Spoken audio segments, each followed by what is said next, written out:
So there's been a thing of throwing stuff down this hole for a long, long time. It's been going on, for as long as the hole has been there, I assume. Call number 1, February 21st, 1997.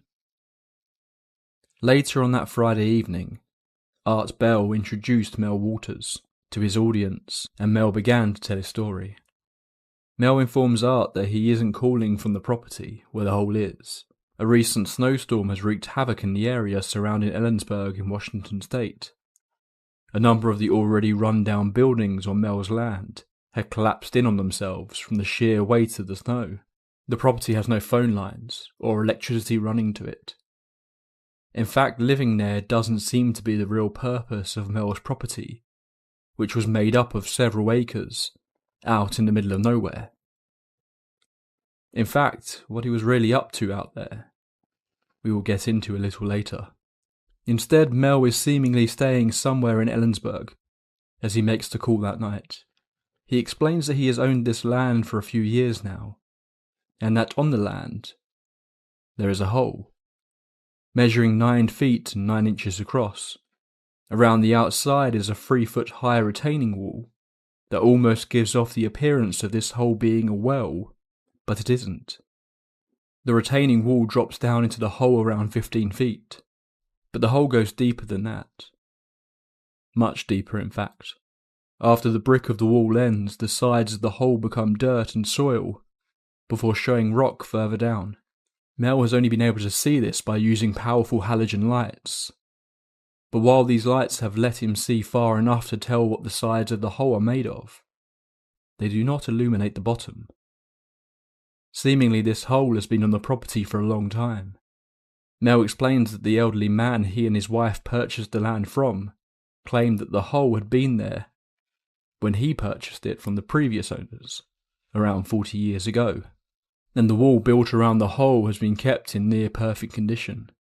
The previous owner informed Mel that while it was on his land, due to the sheer insane depth of the hole, the locals had been using it as a dump for as long as he had been there. This puzzled Mel a little. How could this hole have been having rubbish dumped into it for so many decades, yet it seemingly wasn't full yet? Regardless, Mel didn't kick up a fuss when he discovered his neighbours driving their rubbish up to his hole in the evening and throwing it in. Who was he to stand in the way of local traditions? Instead, he too joined in, throwing anything and everything he didn't need anymore into the hole. Initially he worried about the impact all this rubbish could have if it was seeping into the ground down there, but regular tests have been done to the water in the area and it seemingly was perfect. Whatever was at the bottom of this hole, it seemed to be solid. After a little while, Mel became aware of something strange. Not only was the hole so deep it seemingly never filled up, but any time he dropped something down there, he never heard a sound. In fact, it never even made an echo if he shouted into it. When he dropped his rubbish inside, he would never hear any water splashing, no crashing. He threw an entire fridge down there at one point, and a television. No sound. Nothing. This set Mel's mind awhirl. How deep would this hole have to be that you could never hear a sound of something landing in it? Mel was a self-described near-professional shark fisher, so he had reels and reels of fishing line around his property. He added a 1-pound weight to the end of the line and let it drop into the hole. It dropped, only stopping once the 4,500 feet of line had run out, violently snapping to a halt as it did. Curious to see if he was potentially hitting water before reaching this depth, Mel added a pack of Lifesaver sweets to the end of his line and sent it back down, thinking that if there was any water it would dissolve the candies, but when he pulled it back up, they were perfectly intact. Over the following weeks, Mel would buy reels of fishing line in 5,000-yard spools, adding this line to his initial piece that he left dangling in the hole. He would often bring his dogs along with him. He began to notice they would never go near the hole. In fact, if he tried to walk them near it, they would dig their feet into the ground and refuse to budge, something that Mel's neighbours also claimed happened with their dogs if they walked too close to the hole. Mel would go on to notice it wasn't just the dogs. Birds wouldn't fly over the hole or perch on the walls either. Mel continued adding the line, constructing a rig over the top of the hole to let the line fall down the centre. After 7 months of repeatedly returning to the hole and experimenting, he was baffled. A quick calculation from Mel saw him realise he had sent down 80,000 feet worth of line into the hole, and had still seemingly not hit the bottom. Mel asked Art and his listeners if they thought this could be some kind of record, which would be something of an understatement. If Mel is correct, the Mariana Trench, the deepest underwater trench in the world, goes down as far as 36,000 feet. This wouldn't just be record-breaking, it should be theoretically impossible. No one would have the ability to dig a hole this deep. Mel then explains a particularly strange story that has become an integral part of the legend, although he does point out he has no way of knowing if this story is true or not. One of the people that lived close to Mel's property claimed that several years ago one of his hunting dogs had died. For some reason, rather than burying the dog, the man decided to drop it down the hole. Several weeks later, the man was out hunting when he claimed he saw his dog walking around. Not just a dog that looked the same, it was identical, down to the same collar and tag hanging around its neck. The man tried to call out to his dog, but it seemingly ignored him before running off. This is apparently not the only animal that has been dropped down the well, with another of Mel's neighbours claiming they had in the past dropped dead cows down there. Although Mel wasn't aware of any reports of the cattle being seen walking around after this fact. The conversation continues and Mel points out that this was Native American land, and wonders if there is anything within their folklore about seemingly bottomless holes, something that is kind of important as more is revealed about Mel. Where exactly Mel's land is deliberately kept a secret by both Mel and Art. It's on private property and this story is going out to millions. So the last thing Mel wants to wake up to is a bunch of people hunting around the various pieces of land in the area. In fact, Mel has constructed a metal lid to sit on top of the hole, worried that kids might trespass on the land and potentially fall in. Art chillingly points out that if someone ever had, you would have no way of knowing. Mel goes on to say that as part of his will, if he were to die he wants to be dropped into the hole, just to see what would happen. A number of callers into the show offer to be lowered into the hole, but Mel doesn't seem keen on this idea, as well as suggesting different ways the hole could be measured, using radar and other technology. Mel points out that he has never really gone public with this story. This is the first time he has spoken about it, and didn't expect to be talking to such a vast audience that night. In fact, it appears no one has. There is no history of any news reports about this apparently bottomless pit. They have tried to invite a few people to come and investigate. His wife works for a university, but when they spoke to the professors there about coming to visit the hole, they just laughed it off, not believing that such a thing were possible.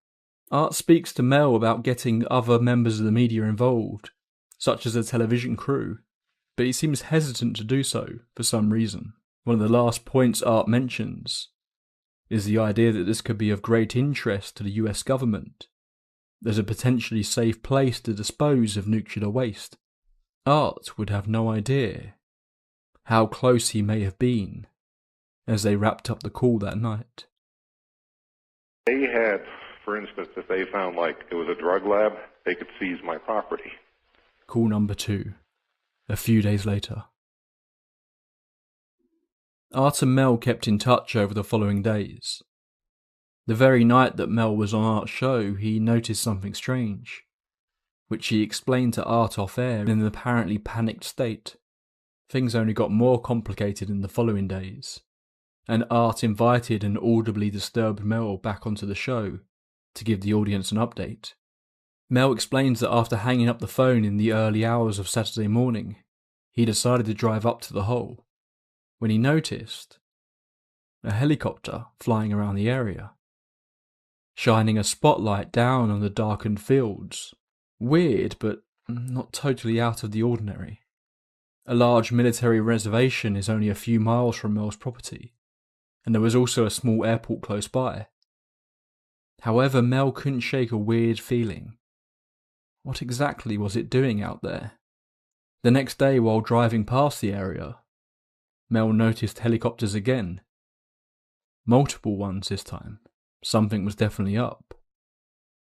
The day after this, Mel decided to drive up to the hole again. Only this time he was blocked as he approached his access road, a little over a mile from the hole. There, blocking the road, were military personnel. Armed guards and trucks blocking him from entering his property. Mel asked the first guard what was going on. The guard simply claimed that there had been a plane crash and no one could proceed further up the road. Mel was suspicious. There was no smoke in the sky on this clear sunny day. He also instantly became aware of what appeared to be track marks of large heavy machinery on the road, leading past the guards. He told the guard that this was his property and wanted to talk to whoever was in charge. The guard brought back another man, this one dressed in civilian clothes. The man reiterates that Mel will not be able to return to his property until the crash has been fully investigated and cleaned up. Mel questions the lack of smoke and tread marks but is brushed off. Mel, irritated, protests that this is his property and he shouldn't be stopped like this. The man then, in a blunt tone, informs Mel that it is not necessarily his property, going on to state that it would be very easy to find a drug lab on his property. Mel was instantly shaken by the man's statement. He knew very well what he was implying. Art immediately jumps on this aspect of the story, asking if Mel was up to something on the property. But Mel explains that he works in alternative medicine and does in fact have a lab of sorts in one of the trailers up there, but that he works with plants that have been traditionally used by Native American tribes to cure all sorts of illnesses. But Mel can see how easy it would be for them to paint this as something more illicit than it actually was. The non-uniformed man then tells Mel to leave, that they will be in touch when it's safe for him to return. Mel asks the man if he needs his contact details. The man responds that they already have them.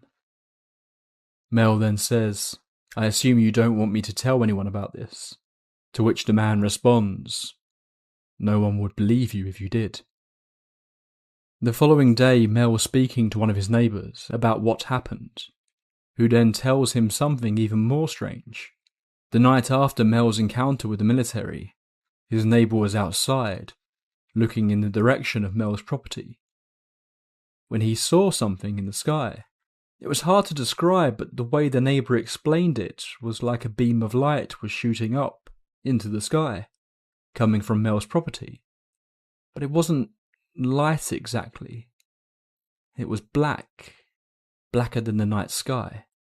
At times throughout their various phone calls, Art does seem a little sceptical of Mel's stories, but not in this instance. He seems genuinely worried for Mel here. Something about their off-air conversation convinced him that this was to be taken seriously, and that he blamed himself for what appeared to be the government taking an interest in Mel's hole. Between that conversation and this now on-air appearance though, Mel had received a message on his answer phone from a local estate agent. Mel's property wasn't listed for sale anywhere, but the agent claimed that someone had made an extremely generous offer to purchase the land from him, although at the time of the call he didn't know what that offer was. Mel saw this as these officials laying out two options for him. Either you take the money and leave, or we find a reason to take the land away from you. Art gets Mel to go over the whole story again, seemingly to both catch up his audience who missed Friday's show, but also possibly to see if he can catch out Mel on any of the details of his story that might point to this being a hoax. But it all matches up, In fact, after the Black Beam incident, Mel was spoken further to some of his other neighbours and made an interesting discovery. He spoke to a man who had been living there for around 50 years at this point, who also used to dump his rubbish in the hole back in the day, although he claimed that when he first used to do it, there was a series of large stones around the outside. After some further discussion, Mel shows the man a picture of Stonehenge. The man confirms they looked exactly like that, only without the top section of the stone structure. These were just like stone pillars pointing upwards to the sky. Callers joined the conversation, with one claiming that he used to know someone from the area, and they spoke about a large hole around there back in the 80s, lending some weight as to the idea that this is some sort of landmark known by the locals. After various discussions about the Earth's crust, hollow Earth theories, and one caller debating if the hole could be some sort of natural time machine, and that everything entering it is merely popping out somewhere else in history, Art brings the conversation back to the apparent government involvement. Mel points out that in this area, if a kid throws a snowball at a moving car, it makes the papers. But there is nothing about any plane crash. What's more, Mel's neighbours have seen trucks driving up into his land, carrying what appear to be generators and temporary huts. Whatever they are doing up there, they appear to be settling in for a while. Art explains that Mel's best defence is to go as public as he can, again pleading with him to help him get others within the media involved, or even help through his political connections. Mel initially claims that he's worried that if he does something like that, he might end up just being arrested.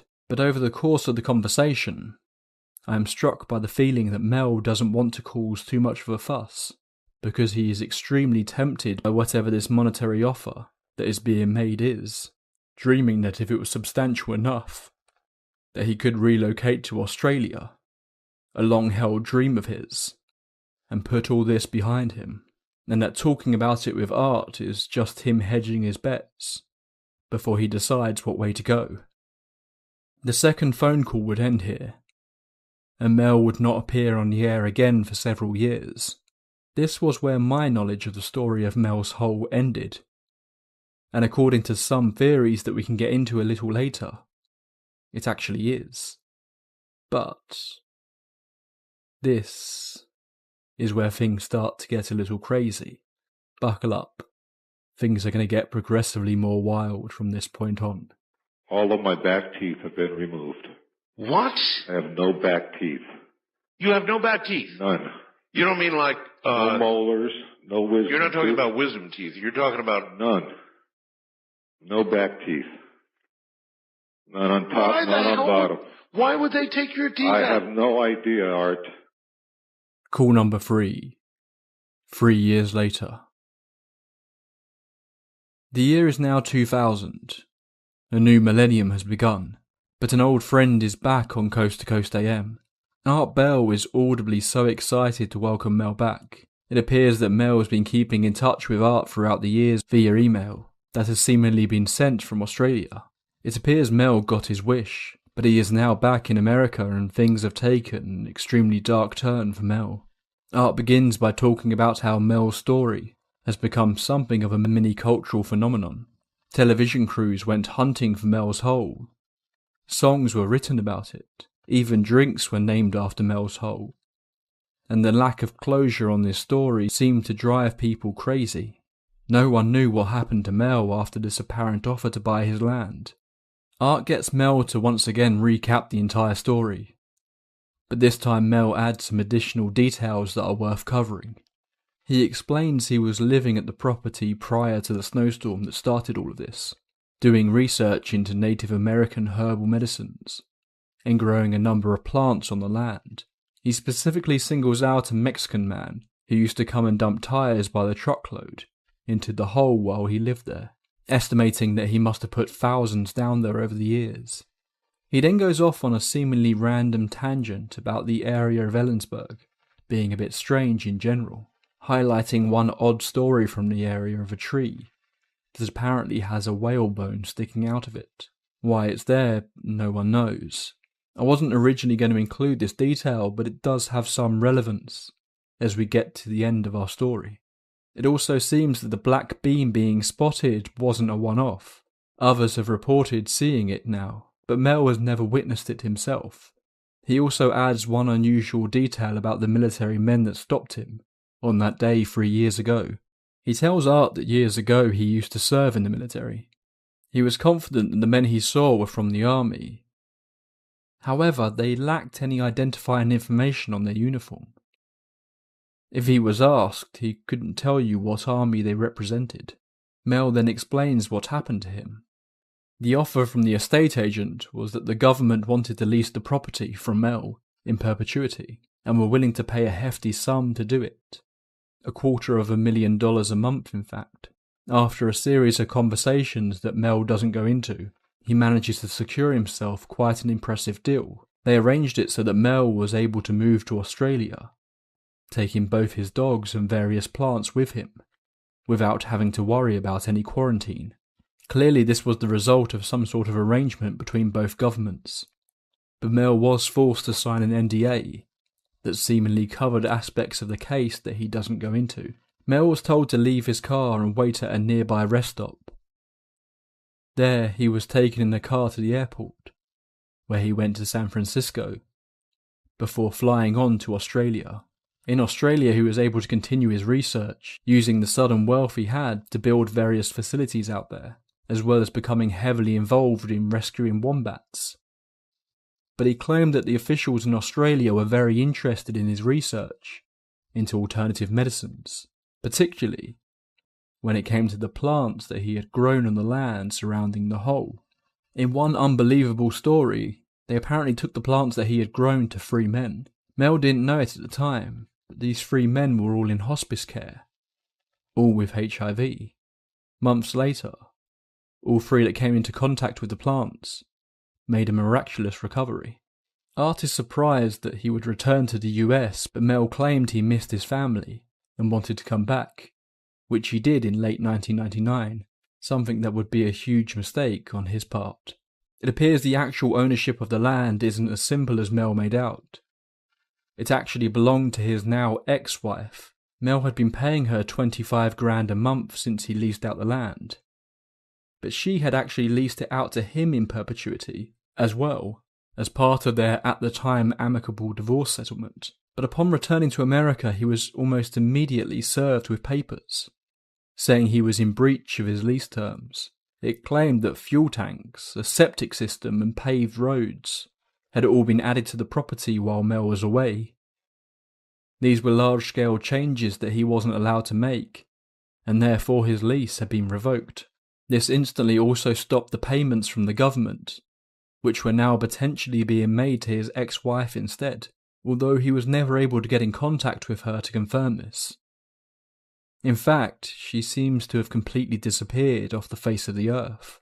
When he checked his accounts, all the money he had received over the past several years had gone. His institutions in Australia were almost immediately closed down, and all staff were let go. Mel was now back in the US without his land and without a penny to his name. Things would go from bad to worse though, when just a few weeks before this call, he arranged to go back on Art's show. The day he was due to go on, Mel had been helping his nephew move into a new apartment in Olympia. Mel needed to go drop off the hired truck, and then would take a bus back to Olympia to help his nephew unpack, before appearing on Art's show that night to provide an update. But on this bus ride back, a fight broke out between 2 passengers. The bus was forced to stop at a park and ride. Various transit staff members boarded the bus, along with the police, and wanted to speak to the passengers about what had happened. Mel stepped off the bus to talk to the officials, but was clear that he really needed to get back to Olympia as soon as possible. The officials told Mel that they had a transit van they could drive him in, if he was happy to answer some questions along the way. Mel entered the van, and then everything went black. Mel had no idea what happened, but the next thing he knew he was waking up in an alleyway, surrounded by homeless people, with the taste of blood in his mouth. He soon came to discover that he was in San Francisco, and 12 days had passed. His ID, wallet and keys were all missing. As was, strangely, his belt buckle that he had made himself. His arm ached, and when he rolled up his sleeve he found a needle mark with a piece of tape still attached to his arm, as though an IV had been placed there. He felt around his mouth to try and figure out why he could taste blood, which was when he realised all his back molars had been removed. He managed to get in contact with his nephew, who had been frantically trying to find his uncle, who had now been missing for close to 2 weeks. Once he got back, Mel got in touch with Art and rearranged to come on the show. Mel didn't seem to think that whatever this incident was, it had anything to do with his upcoming appearance on Coast to Coast. But Art disagreed, believing at the very least this was some sort of threat for Mel to keep his mouth shut. Mel states that he is now 68 years old. He has lost everything, and at this point doesn't believe he has anything to fear. Although saying that, he doesn't dare attempt to get on the land. He still wants answers. Specifically, he wants to get in touch with a number of people he met while he was living and researching the hole in Washington. He claims there are people out there who have rocks or other items from the property that he would love to try and get tested. After his research with the plants, he seemingly believes there is something powerful in the ground that surrounds the hole itself. He then explains a wild story involving a gun. He claims that at some point he was digging on the land and found what appeared to be an old German pistol. At one point, he apparently gave this gun to a landlord for a deposit on an apartment. Mel later spoke with the children of this man, who told him some interesting things about what happened after the man took ownership of the gun. The first puzzling detail was that the gun didn't make a sound. It worked, it fired bullets, but not a single sound came out of it. If the man placed the gun down next to a radio, the signal would start to distort and change, the station suddenly playing oldies instead. If he moved the gun around, the radio would begin cycling through different stations. Curiously, all these stations sounded like they were broadcasting old shows, including commentary of a 1960s baseball game. The man seemingly became obsessed with the gun, never letting it out of his sight, until one day he just vanished. His children have no idea what's happened to him, and have never found him. Before the call ends, Mel makes another odd claim about how he believes his hole is somehow connected to the mass suicides at the Heaven's Gate incident that happened just shortly after his previous appearances on Art's show, although he doesn't elaborate on that. And that ends Art Bell's third call with Mel Walters. Mel would once again disappear, before getting back in contact 2 years later. In these final 2 calls, things get even stranger, and it appears that Mel has found another hole. This thing separated from the tumor without our assistance. We thought, well, maybe we will cut this thing free. Right there on the table. It's right there, and it moved about a little on the table. Yeah? You know, so we're all standing back at that point because this thing is loose, you know. I'll be way back. Call number 4, 2002. During the subsequent years, Mel had taken to hitchhiking with truckers up and down the country, and as luck would have it, he was in a truck cab late one night when he heard his own voice on the radio. Art Bell was replaying his now famous original call with Mel. Mel decided it was time to give his old friend an update on what was going on now. And my, what an update it is. Just go with me on this one, please. It's quite a ride. Art begins this call by asking Mel to swear on a Bible that he isn't making all of this up, which he does. Once again, the pair recap the entire story. All of Mel's points match up to his previous claims, but he does fill in a few additional details here and there. This is actually in fact where he explains what happened to all his money after Art presses him on it, although I did include that in the previous section for clarity. Mel keeps talking about his missing belt buckle from his strange blackout incident in San Francisco. a fact that perplexes Art, but Mel goes on to explain why it bothered him so much. Apparently at some point, much like the gun, Mel was digging on his land one day when he found what appeared to be a red Chinese money envelope. Inside it he found 10 dimes. For a while Mel was creating his own belt buckles that he would sell at the local farmers market, and he included one of the dimes in each one of these.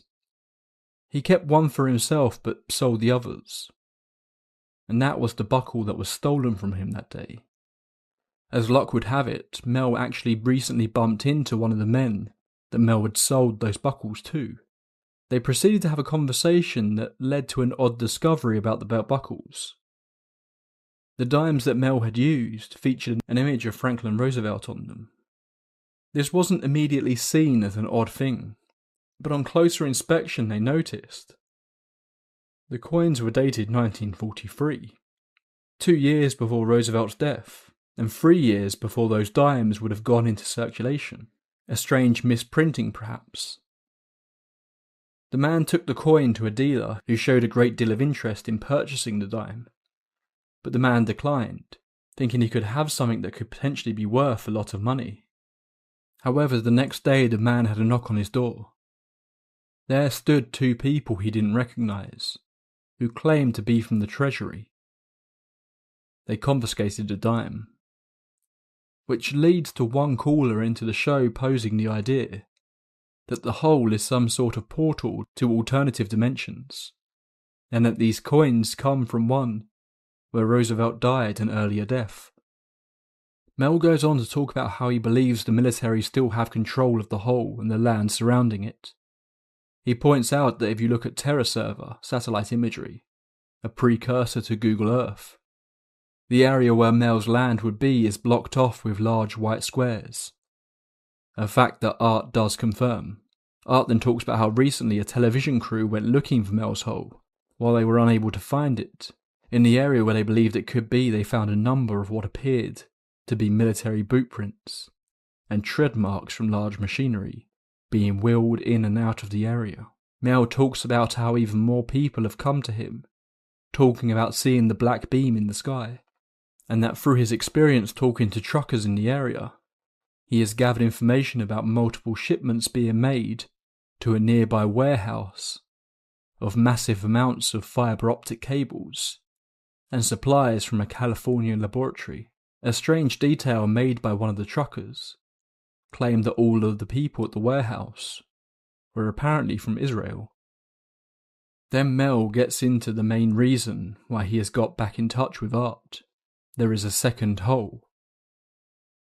Due to his work with various Native American tribes, one tribe in Nevada apparently reached out to Mel to talk about his experiences with his hole. He visited them in September of 2001.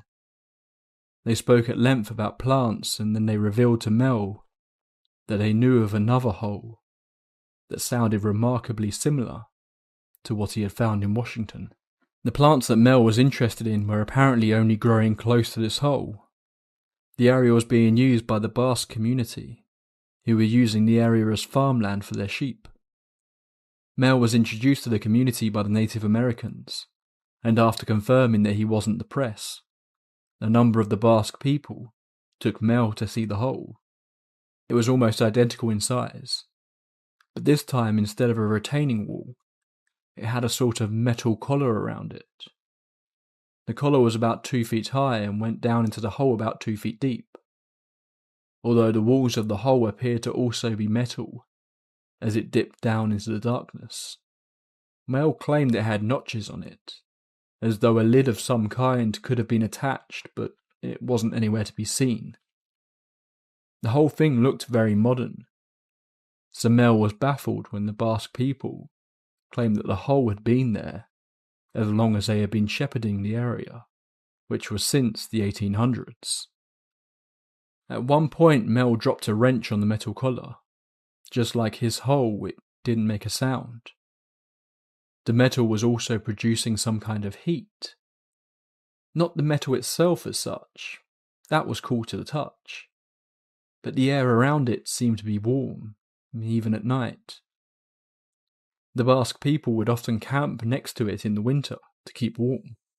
They told Mel stories of how animals were too scared to go near it, and that they would often see a black beam coming from it.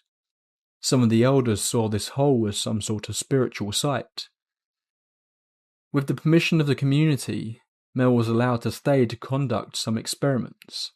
He wanted to get an idea of what the temperature was like down in the hole, something that many of Art's listeners had discussed in the past. They got 2 large bags of ice. One they left on the surface, and the other they placed into a bucket that they lowered 1,500 feet into the hole. They waited until the ice on the surface had half melted before pulling the bucket back up. What happened next is tricky to explain. Mel himself admits that this is hard to put into words. The ice hadn't melted. In fact, it looked totally normal. But when Mel touched it, it wasn't cold, and it didn't melt in his hands. It was like the ice had fundamentally changed somehow. They placed the bucket over an open fire to see if it would melt. It didn't. Instead, the ice cubes started to glow, almost as if they were on fire themselves, but they weren't. It was like the heat caused the ice to produce some kind of energy. They pulled it off the fire, and for months the ice continued to glow, giving off heat as it did. In fact, one Basque man took a handful of the ice home with him, putting it into his wooden stove to heat his hut. A detail that will become important in the final phone call. They tried to repeat the process. Sometimes it would be successful, other times it wouldn't, but they couldn't figure out why it would happen sometimes and not others. Art asked Mel why not just lower a camera in, but Mel claimed they didn't have the money for that. Instead, the idea of dropping something live down there came up. First, one of the Basque men offered to go down, but Mel talks him out of it. Instead, the idea of sending a sheep down is decided on. Now, I'm going to warn you, this next part features some pretty unpleasant animal cruelty. I will include a time code in the description if you want to skip ahead. I'll be trying to keep this as ungraphic as I can though, and I strongly recommend that if you can stomach it, to persevere, as this leads to the most insane part of Mel's entire story. As they brought the sheep towards the hole, it began freaking out, as all animals seem to do when they come close to it. What happened here Mel greatly regrets, but the Basque men stunned the sheep by hitting it on the head and placed it into a crate. As they slowly began to lower the crate, the sheep seemingly came to and started jumping around, shaking the crate violently. Mel describes the sound it makes as almost like screaming. But as the crate lowered beyond the metal collar, the sound stopped. They could see the crate bashing around from side to side as the sheep tried to escape, but no sound could be heard from it. At around 700 feet down, the sheep seemingly stopped moving. As they hit the bottom of the line, a strange vibration was felt up through the line, followed by what Mel described as the feeling of static electricity in the air. They left it down there for around half an hour before pulling the crate back up. The box looked completely normal from the outside, but the sheep wasn't moving. It was dead. They pulled the sheep out of the box, and one of the Basque men took it over to a nearby table and proceeded to start to dissect it.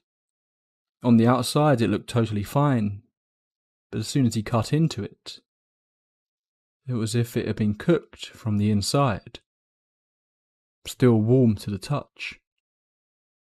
Mel says again that this is hard to put into words, but inside they found what looked to be almost like a giant tumour, but the tumour filled up almost the entirety of the inside of the sheep and was covered in some sort of strange gel.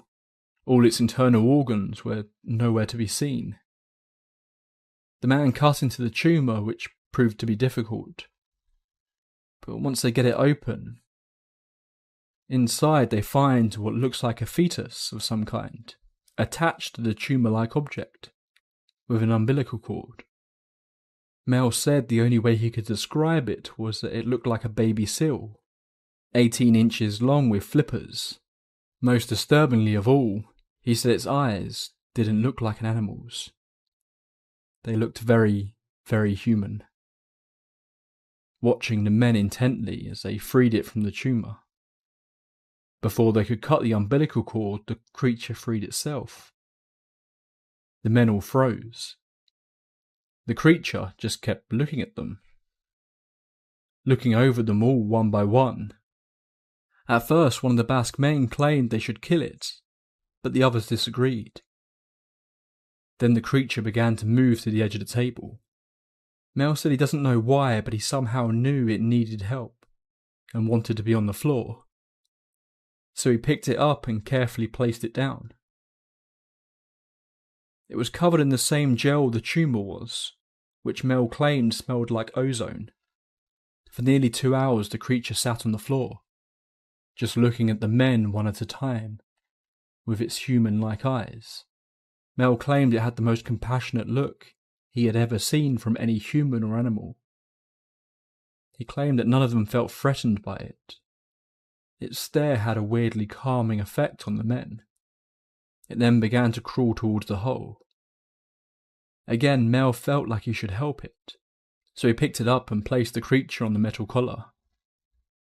It sat there for a further hour, watching the men, before slowly crawling back into the hole and disappearing into the darkness. Mel was full of guilt for what they had done to the sheep. They spoke about burying it, but instead decided to return it and the tumour to the hole. This is when Mel tells Art an additional detail. Before going on this trip, Mel had been diagnosed with cancer and was told he only had months to live. Mel is now cancer-free. He believes that something to do with touching the creature cured him. And much like he had seen with the HIV patients in Australia, he thinks that something about the ground surrounding these holes seeps into the plants there, and that these could be used to help so many people who are sick.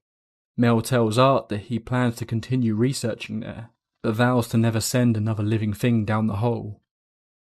Art really begins to push Mel to get evidence, and to start taking photographs, which he says he will talk to the Basque people about. He suggests that he feels like a visitor there, and that they are the ones in charge of allowing him to do anything.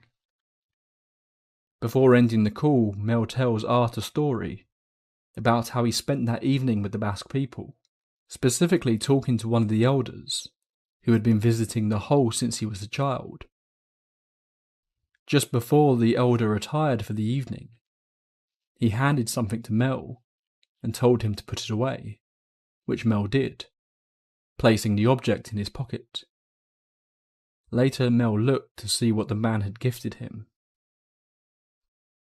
It was a dime, with Franklin Roosevelt on it, dated 1943. The man had apparently found it near the hole several years before, in a red envelope. Anything that burns, Mel, and changes its own weight in that manner has a great deal of power. Call number 5. The last call. After several months of his audience spreading rumours that Mel had since died, he made a surprise and ultimately final return to Coast in the same year. He was once again calling from his nephew's place, but had spent a considerable amount of time out in Nevada researching the hole and spending time with the tribes there. Pretty much straight away after his last appearance on the show, the helicopters started appearing, flying overhead in the area around the second hole. Although strangely, at least up until this point, they hadn't made any contact with Mel or anyone else involved, as if they were just keeping an eye on things. That was until they seemingly stepped in for one specific incident. In the last phone call, Mel had mentioned one of the Basque men had taken some of the burning ice, and was using it to heat his cabin. Interestingly, it appears the ice was somehow draining moisture, out of everything it came into contact with. The man's skin became dry and flaky, and he claimed to be constantly thirsty when in the cabin. He would place a kettle on the stove above the ice, and as the steam came out of the kettle, it would move down instead of up, towards the ice. One day the man returned home to discover his wooden stove had fallen through the floor of his cabin, now sticking out of the dirt below, but seemingly he couldn't pull it out of the hole it had created. So instead he simply extended the stovepipe to reach its new placement. 2 weeks later he came home again to discover his entire cabin had collapsed in on itself. He said all the moisture in the wooden furniture and the cabin itself had been drawn out of the wood, until it basically just collapsed into a dusty husk. At this point he decided to simply abandon the cabin, but a month later he returned with his brother to find the stove was now about 5 foot into the ground, as though it was slowly burrowing into the earth. The edges of the hole that it had now created were smooth, almost glass-like. When he went back to bring others to look, they were shocked to discover a team of men already at the former site of the cabin. The Basque men hid and watched intently as this large group of men attempted to pull the stove out of the hole, deploying multiple large pieces of machinery, and only finally being successful when they used 2 large cranes to lift it up, before they hauled it away on a gigantic truck. Since this, Mel has not returned to the Nevada hole. His paranoia seems particularly high in this call, and he thinks that he is being followed. Unsure if they know the exact location of the second hole, he doesn't want to lead anyone to it. He has been discussing with the Basque people about getting some university researchers to come down and investigate, but not much progress has been made on that front yet. The Basque people have told Mel that their people were present up in Washington at some point in the past, near the site of Mel's original hole, claiming to even be behind the strange whalebone tree in Ellensburg that was mentioned some time back. During his conversations with them, they have apparently revealed to him that the seal-like creature has made numerous returns, and has even started to communicate with them. It apparently seems to be able to manipulate speakers and radios, and speak through them. The seal has apparently claimed that the ice they took back from the hole is very dangerous, and could destroy the whole world if not properly contained. It went on to inform them that there are beings from other realities watching us, and that they have a desire to take over our world at some point, as their own reality is too bleak. They think that once we are gone, and our own world is destroyed, they will be able to move into our reality and take over. Mel claims that attempts to record these communications have strangely just left recordings of bloops and bleeps, like the sounds from a shortwave radio. Art, clearly a little irate that Mel still has not provided any photographs, had asked Mel in their previous conversation to at least take a photograph of the dime. But he claims that any time he tries to take a photo, it's like it's not there. In fact, he says that if he stands 15 feet away from the dime, the object becomes invisible to the naked eye. Something he says also appears to happen with the Nevada hole. If he steps too far away, it's like the metal collar becomes invisible. Art at this point really starts pushing for Mel to take photos of the hole, and he claims he will work with the Basque people to get this to him, as well as to speak with some actual experts, and will be back in touch with Art once he has another update. Mel was never heard from again. So what really happened? The story of Mel's hole is certainly an exciting and crazy one. It's hard not to see why this tale captivated so many fans of the show, as they listened to Mel's experiences late at night, driving along the highways. Even now, it's clear why this story has captured so many people's imaginations, and continues to be a subject of genuine fascination for those interested in paranormal mysteries. But there are a lot of issues with Mel's story. The first being that seemingly no one by the name of Mel Walters has ever lived in the area where the hole is believed to be. A number of people over the years have claimed to have found Mel's hole and visited, including that of self-described medicine man named Gerald Osborne, who claims to have been visiting the hole since the 1960s, and has apparently seen many UFOs in the area, claiming that this is the real reason for the government's interest in the area. In 2002, he led an expedition of 30 people to find the hole, but they were not able to locate it. Many people, including Mel himself, have claimed that they believe the military has covered up the hole, so that no one can find it. Some did, however, find a piece of land that seemed to match up with Mel's description, including a cabin that had been caved in by a snowstorm, which did in fact have a hole near it. But that hole turned out to just be a well. Geologists have suggested that such a hole would be physically impossible to exist, and something that deep would simply collapse in on itself, as well as pointing out that if Mel really was sending fishing line down 80,000 feet, it would almost certainly melt. I also can't help but notice throughout Mel's conversations, ideas get planted and then come into reality seemingly. Art suggests the government might be interested in the hole, then the next time Mel calls, the government have taken his hole. Someone suggests time travel, then Mel finds an old gun that transmits radio signals from the past, and strange old coins. A caller mentions alternative realities. A seal creature talks about beings from other realities. Of course, we also have to discuss one of the other major theories about Mel's phone calls, and that is that there is in fact two Mels.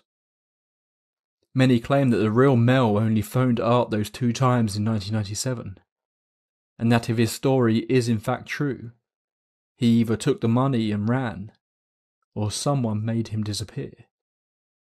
They then suggest that the man on calls 3 to 5 is an imposter.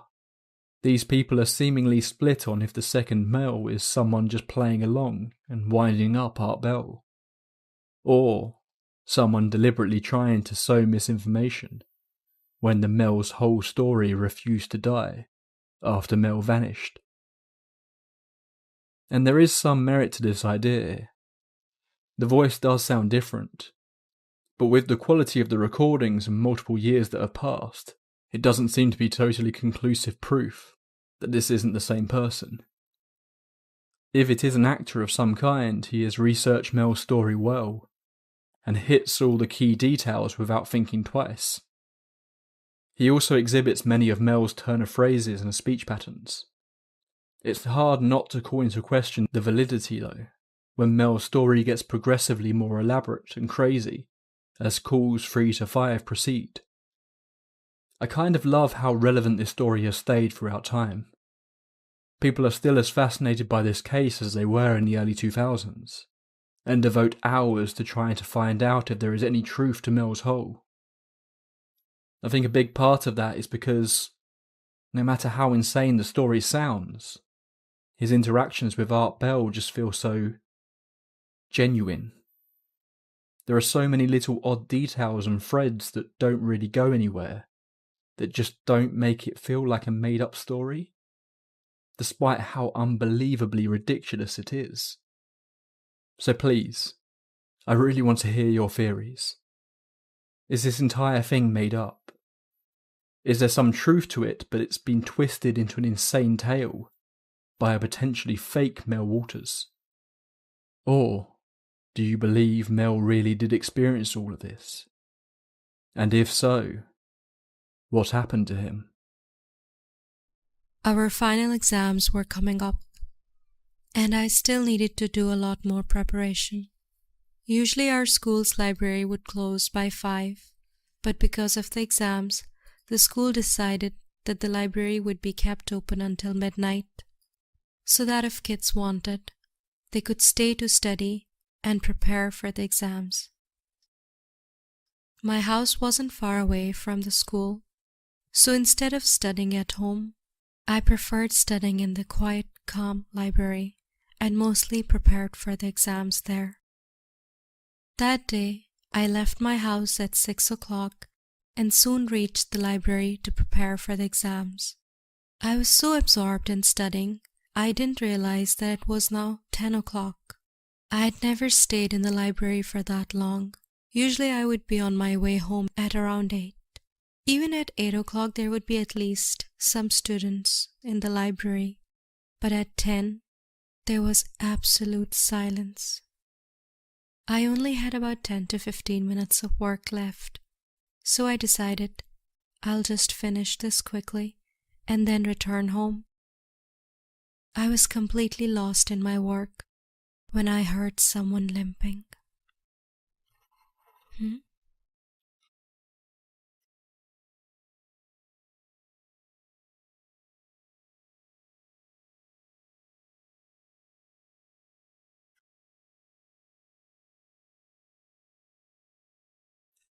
I quickly grabbed my books and ran out of the library. There's a very long corridor outside our school library. At the end of that corridor, when you turn right, you'll find the school exit door. I went through the corridor and was quickly getting near the exit when I saw a woman standing at the end of that corridor.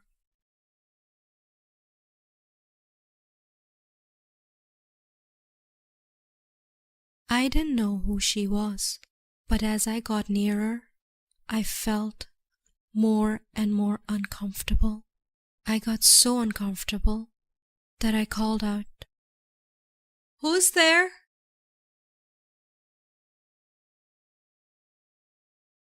As soon as I said that, she was gone within a few seconds. I sighed a breath of relief and continued out the front door. Due to exhaustion and hunger, I couldn't even walk properly, but I noticed that the street was strangely completely empty, which was extremely odd, because this street is normally very busy. Even at night you can see people walking on the street. Due to panic and fear, I kept looking at the ground while walking.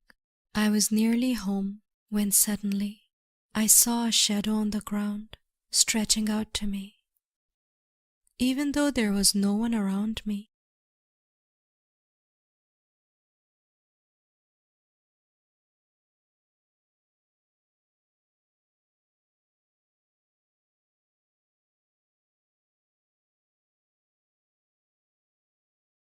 When I lifted my head, I saw a woman walking in front of me.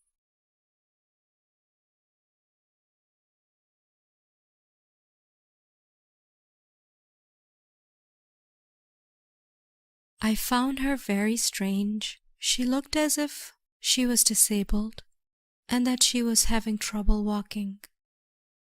And she was walking so slowly that I caught up to her in no time. Now I was so close to her that I could see her clearly. She was wearing tattered, dirty clothes, and her hands and feet were twisted. Also, her hair looked very messy. I found it so strange that I stopped in my tracks. My gut was telling me over and over not to go any closer to this woman. I didn't even have the courage to overtake her and walk on.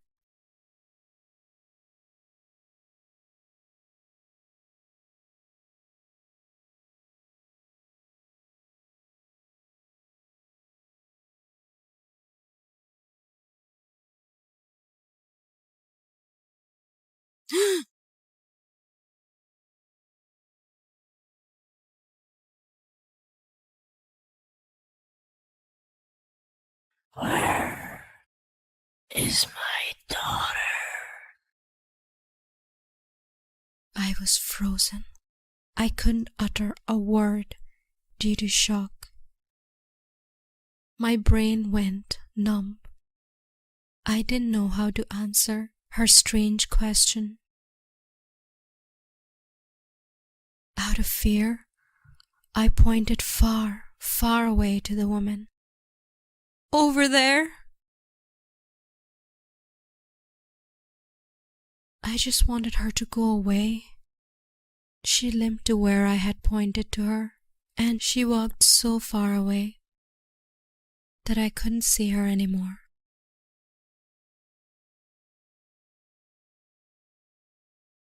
I was terrified of the thought that she might appear in front of me again, so I ran as fast as I could.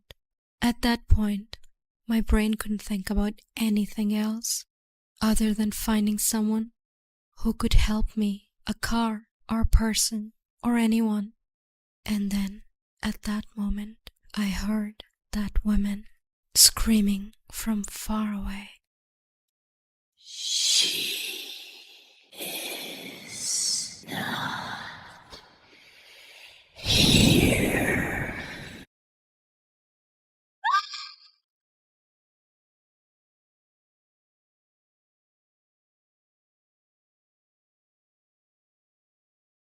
After that, I remember nothing. When I became conscious, I found out that my neighbor found me passed out on the ground, and he brought me home.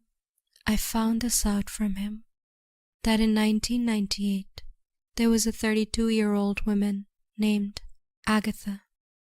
She had a 10-year-old daughter who also went to Eden Hill School.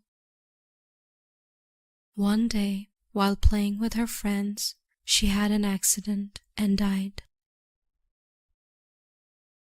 Agatha couldn't bear the thought of losing her child.